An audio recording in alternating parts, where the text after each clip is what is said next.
Welcome to Stream of Conscience, brought to you by Democracy for America, Fairfield County, where we believe that change is possible and you can make it happen. I'm your host, John Hartwell. Our guests today are Jeff Grant and Kenny Jackson of Family ReEntry, a nonprofit that helps men, women, and youth whose lives or family members are involved in the criminal justice system and helps them find a way out. Family ReEntry has programs in Bridgeport, Stamford, and Norwalk, as well as in 3 prisons in Niantic and Cheshire. Jeff Grant has dedicated his life to prison reform, prison ministry, and imprisonment theology. He serves as Vice Chairman of the Board of Family ReEntry, as Director of the Progressive Prison Project in Greenwich, and as Associate Minister and Director of Prison Ministries of the First Baptist Church of Bridgeport. Jeff, welcome to Stream of Conscience. John, thank you for having us. Kenny Jackson runs Family ReEntry's Beacon Mentoring Program, building a new, healthy cycle of community-based support by training ex-offenders to be mentors, to give back to the community, and to help youth break the intergenerational cycle of crime, violence, and incarceration. He's won numerous awards for his work in Bridgeport, including the Shirley Bean Leadership Award, the Martin Luther King Jr. Award, and the NAACP Community Service Award. Kenny, welcome to Stream of Conscience. Thank you so much, and thank you for the opportunity to be here. Kenny, what are the obstacles that are faced by ex-convicts, by their family members when they're trying to come back into the community? Well, there's 2 major stressors, employment and housing. Because if an ex-offender, he gets out, depending on how many times he's been in and out, he might have burnt the bridges with his loved ones. Okay. And now he might not even be welcome in the home that he used to live in the home that he used to call his own.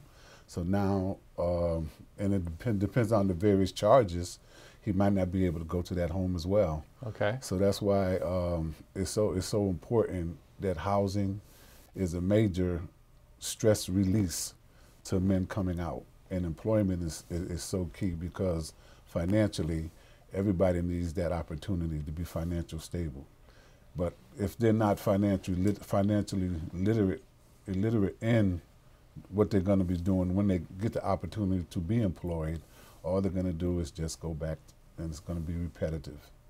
So housing and employment are the 2 keys here. And I imagine some kind of support from the family is also a critical component. Yes, a number of the guys, they have that support while they're in. They have visits, you know, because everybody doesn't give up on them, you know, depending on if they've been in and out, you know, because it can become a vicious cycle of going in. And then, like I said earlier, we burn bridges. And to burn the bridges, you create a component called distrust amongst the families.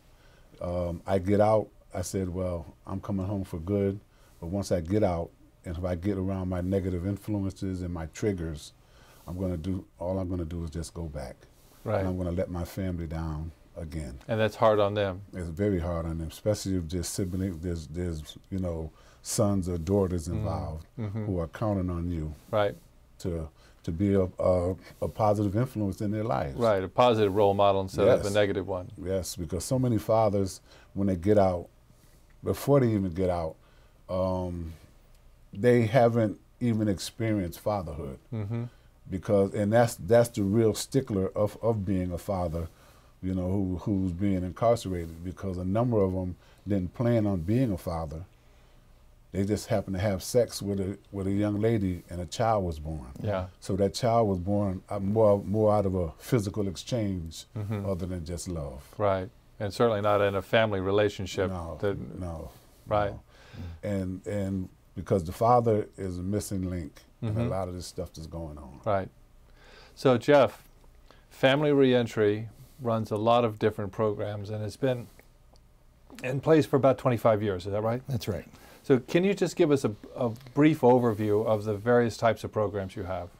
Well, right now, Family ReEntry manages cases for almost 2,500 men who either are coming out of prison or are diverted from the prison system and go into domestic violence programs. And I would say that it's about half and half in terms of what our caseloads are. And that's a lot of people in going through our system. In terms of reentry, we handle the cases for the men who are coming out of prison. We first go into the prisons and try to meet them when we can, and select.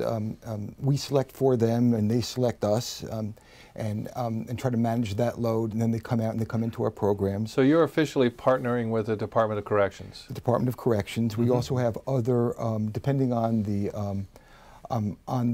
program, we also do programs with the Department of Labor. We've also done it with the Federal Bureau of Prisons, and it depends which program, but primarily the Department of Corrections. We also have programs for the children, mentoring programs. Kenny, of course, is the expert in mentoring programs. And we're going to talk about that in a minute. Of course. And we also have family programs, and we have some, have formerly had women's programs. Right now, we do have women in programs, but I don't think we have any direct women's programs right now. Do we, Kenny? No. Well, I don't think we have them right now because we don't have contracts for those.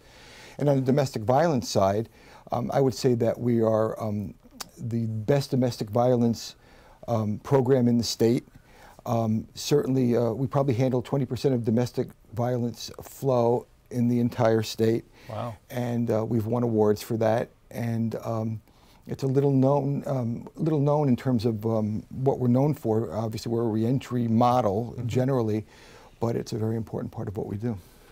So Kenny mentioned in the introduction that you run the Beacon Mentoring Program, and I think this is something that came out of an earlier experience you had before you actually joined up with Family ReEntry, and you started something on your own in Bridgeport. Can you talk about that? Yes, well, when I got out, well, actually before I got out, I was... When you say got out, in fact, you were incarcerated yourself. When I got out of prison. Right. I was locked up in Michigan, in the state of Michigan. Okay. And I used to speak to youth coming into that prison. So that just reaffirmed my calling of wanting to be a mentor when I did get released. And so once I got out, I worked for the Raphael Taylor Community Center as a violence prevention specialist, and I brought a mentoring program there. So on Saturdays, the program would close at 1 o'clock. And so that still left a lot of time on that Saturday. That's right. For the youth to still go astray. Yep. So I used to bring them to my apartment, you know, and where I had males come to my apartment, and the most young men I had in my apartment at one time was like 21. Wow. 21 young at-risk youth.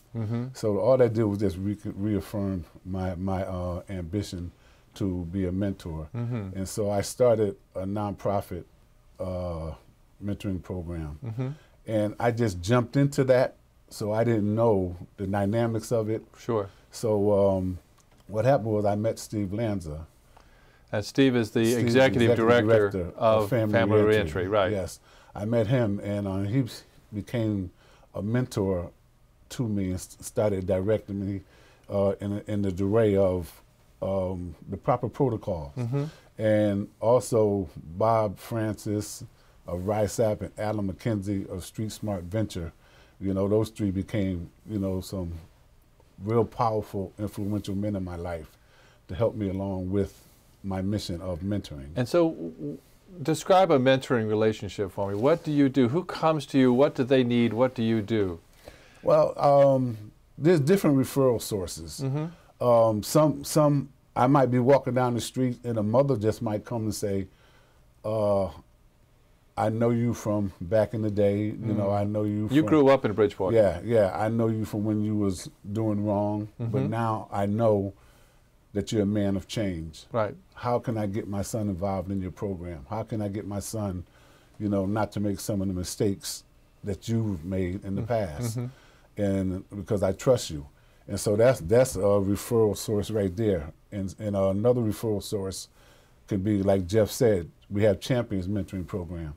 And that program mentors children who have an incarcerated parent. And some of those young boys might age out of that program and age into my program. So you're looking for early intervention in that program? Yeah, yes, and we're looking to break the cycle. Yeah. You know, because we're not looking to be reactionary. You know, there's too much reactionist going on, and too much reactionaries going on, and not enough proactiveness going on. You need to be in front of the problem, not behind it. Yes, yes, because I helped create some of the problem, so I have a foresight, you know, on how to deal with some of this. So what do you say to a kid who comes into your program? Welcome. Welcome. Okay. Okay, welcome. We got your back, and we want to introduce you, you know, to some concepts that can have you. First, I ask him about what are some of the goals that he has for himself. Okay, and then I can tailor make, you know, the mentoring relationship accordingly, because everybody's not geared for college. Some might be geared for, you know, wanting to be a mechanic, wanting to be a lawyer, you know. So I ask them what are some of their goals, what are some of their visions, and then I take it from there. I think it's hugely important that we get to these kids before something happens, before they get caught up in the system, because the system is so horrible. Yeah, and like even to reiterate earlier, we do some things with women. We have a BHN network that deals with women, and then we also have the Center for the Women's and Change that we do. So we do have some components that does interact with women. But you know, one of the important stressors that we didn't discuss, in addition to housing issues and employment issues, is substance abuse issues. Of course. And that's certainly the majority of people who go to prison and who recidivate and go back to prison are due to substance abuse issues. And as Kenny just said, the Behavioral Health Network is primarily about substance abuse issues, and that's a contract with the Department of Corrections, you know, related from parole, and where we have experts, you know, certified and licensed experts that relate to the substance abuse issues of ex-offenders. It's very, very successful. I would say overall, our reentry programs are able to reduce recidivism by over 1/3, and that's an incredible result. Huge. It's a huge result. Yeah. It's a huge result. Yes.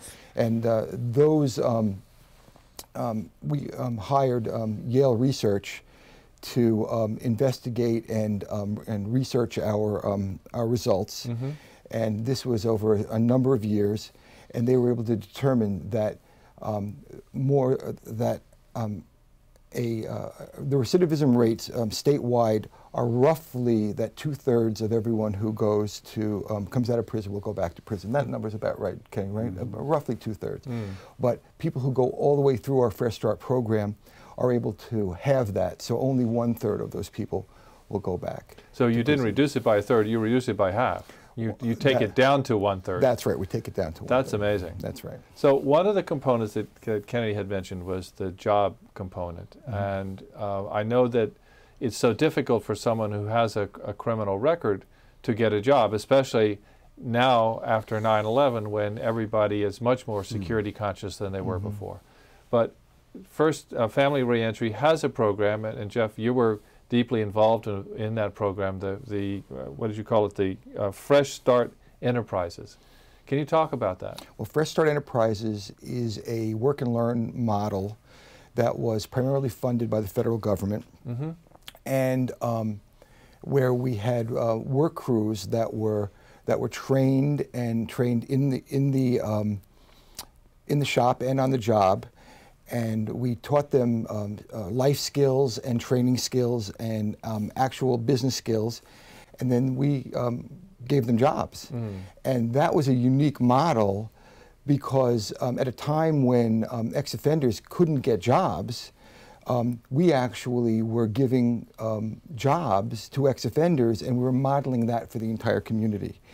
And that program lasted for so long as a federal earmark supported it as supplemental income, together with the actual revenue that was coming from the jobs itself that we were able to have.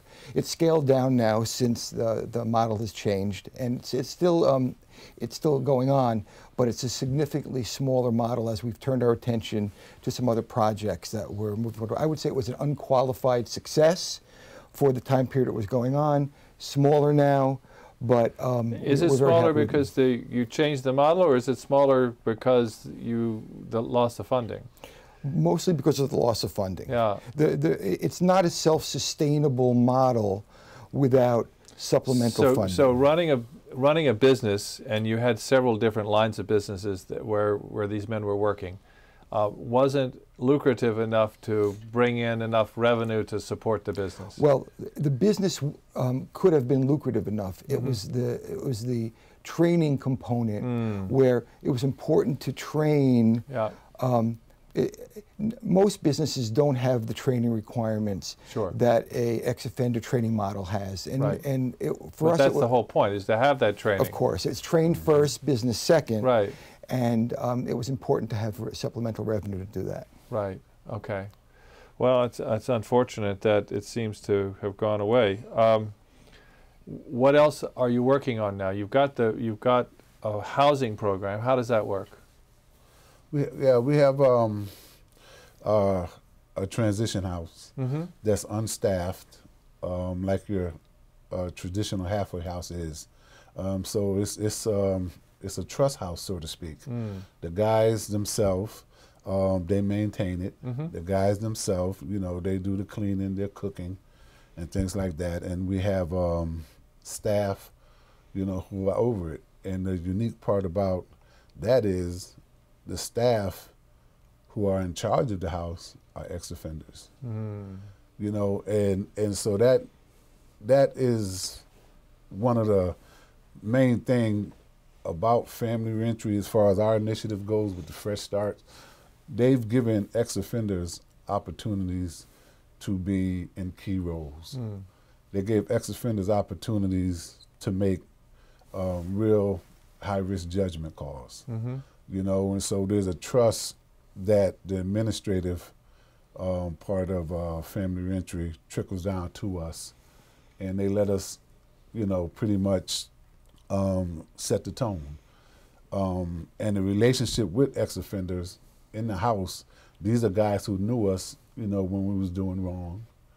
But now they look at us as change agents. And we have a pre-release program, and an ex-offender, Daeed McKnight, he goes into the prisons and he does groups within the prison.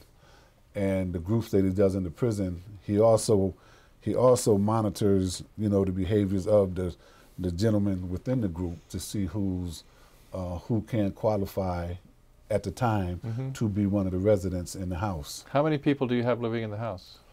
It's like 9. Okay. Like 9. And how do they get selected? What's the criteria? Well, and that's where our pre-release coordinator comes in at. Or it could be, we have a relationship with Maple Street, the Apps Foundation, Isaiah House, and so these are halfway houses in the city of Bridgeport.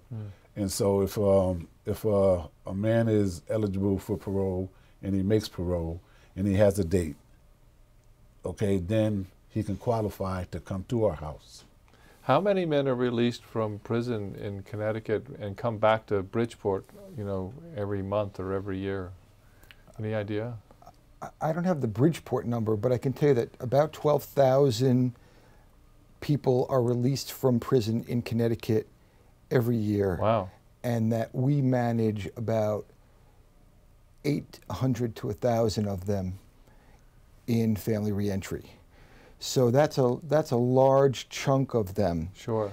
And the coordination of that in terms of with parole and probation and all forms of supervised release and is and the thing is that it's always about risk and the coordination of public safety and the understanding that other than people who are in prison for life or for that kind of a sentence, virtually everyone who's in prison is going to come back to the community. And the question is, what do you want those people to be like? What kind of skills do you want them to have? What kind of character do you want them to have? And mostly our job, say at the board of directors, and by the way, we have a very, very fun, this is a top-down agency. We have a diverse board of directors, a very attentive and a very invested board of directors. For example, we have the ex-commissioner of corrections of the state of Connecticut, Teresa Lance, is on our board. Right. The chairperson of the Board of Pardons and Paroles, Erica Tyndall, is on our board of directors, for 2 examples. Our executive director, Steve Lanza, is unabashedly the best, in my opinion, the best programs person in the state of Connecticut.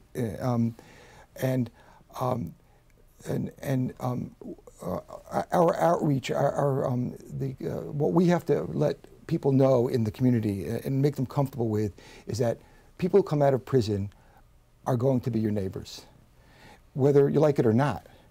And how do you want those people to be? How do you want, what resources do you want to put into that, into these people, and what kind of character-driven resources do you want to give to them? And it's not enough to just sit back and say it's someone else's problem, it's some other community's problem, it's some other city's problem. It's everyone's problem. And in a climate where 1 out of every 100 Americans is behind bars and is going to come back to the community, it's a very real problem, especially in Connecticut, where it's the greatest racial disparity of any state in the country. Is that true? I didn't realize that. It is true. It is true. So we at the board of directors, where we're empowering people like Kenny to try to make a difference, and we have to do it with not just Department of Corrections money and Department of Labor money, we have to do it with private fundraising and foundations, sure. And we have to make appeals to people in communities all up and down the county and throughout the state that this is very real. And how to do that? Well, we do it through fundraisers. We do it through an excellent Director of Development, Jeffrey Earls. We do it through a great staff. But when it comes right down to it, it's people like Kenny who carry the message. And it's tugging on the heartstrings and the sensitivities of people who either get it or they don't. And we hope they get it. So 12,000 people are released from prison each year in Connecticut, and you are closely associated with 800 to 1,000 of them. So that means that the vast majority are receiving what? What happens for them? Do you know? Well, as far as what you mean? Services and you know, trying to keep them out of jail again. Well, see, and that's one of the unfortunate things about, you know, with us trying to expand our services. You know, because we have such a unique model where you have guys who have done prison time with some of the same guys who are looking for resources. You know, sometimes when guys get out of prison, they're looking for resources right off the bat, and if those resources aren't readily available, they'll go back to old habits, people, places, and things. You know, but when you have an organization who entrusts ex-offenders to be in the forefront, not in the back, but in the forefront, that's a trust barrier in itself. There's no other organization in Connecticut that takes that model? There are several other organizations, fine organizations, that are doing good work with returning offenders. They're in different regions of the state, Hartford, right. New Haven, some in Bridgeport as well. The problem, I mean, you kind of hinted at the problem in your question. The problem is, under the Justice Reinvestment Act, as prisons are closed or as the prison population shrinks, and it did get smaller in the state, as it has in several states, those dollars, that $44,000 a year average that it costs to incarcerate a prisoner, a portion of that is supposed to be reapplied to good wraparound services in reentry programs. Right. The problem is that fundamentally in the legislature, it hasn't happened. What is your budget for an ex-offender for a year? About $4,000. So that's a 10 So to 1, 10 to 1 10 ratio. to 1 savings. Why can't we find that money? Well, That's so crazy. I think you should have some of the legislators on your show, and you should ask them that question. Yeah. Because we do a lot of lobbying, and we're up in Hartford all the time, and we're trying to ask them exactly that question, because it seems to me that it's not good enough, and Kenny knows this, Kenny's in Hartford all the time, that it's not good enough just to let people out of prison. The idea is to not have them go back to prison because Right. we haven't provided them the right services. So we only have a minute or so left. How would someone get involved? Someone who lives in Fairfield County who says, hey, this is a problem, I'd like to get involved. What would they do? Well, they can go to our website, www.familyreentry.org. Yeah. Or they can call our direct Norwalk office at 9 Mount Avenue in Norwalk. Okay. 838-0496. Good. Right. All right. And offer to do what? Volunteer. Volunteer? Volunteer. Ask the hard questions. We have people who can be engaged in those hard questions. You know, not every question has an easy answer. I guarantee you that even the people at Family ReEntry aren't going to give snap, easy answers. There aren't easy answers. But when we come together as a community and we start to pull this apart and work together, we can engage our legislators and the businesses and the Connecticut Business Association and the faith-based communities and everyone in trying to find a better way for a problem that's very complex, but it really starts with people going to the website and picking up the phone and wanting to make a difference. And that's how we're going to do it together. Because we know everybody can't do everything, Right. but everybody can do something. Can do something. That's beautiful. Well, you guys are doing a fabulous job, and it's an area that I think most people don't think much about because they don't want to. They just as soon have somebody else deal with it and have it not appear on their doorstep, and that's not a prescription for getting it done. I think we all have to get involved at some level. Let's care before the fact. That's a great idea. Thank you. Amen to that, John. Yeah. Thanks very much for coming in, guys. Thank you for the opportunity. Thank you.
That's our show for this week. We hope you enjoyed it. You can catch all our shows on YouTube by going to youtube.com/user/DFATVnet. We're also on Facebook and Twitter, and you can send comments or suggestions for a show to info@dfa-tv.net. If you'd like to learn more about progressive political action, we meet on the first Wednesday of the month at 7 p.m. at the Silver Star Diner in Norwalk. We'd love to have you join us. Remember, change is possible, and you can make it happen. This has been Stream of Conscience. I'm your host, John Hartwell. Thanks for watching.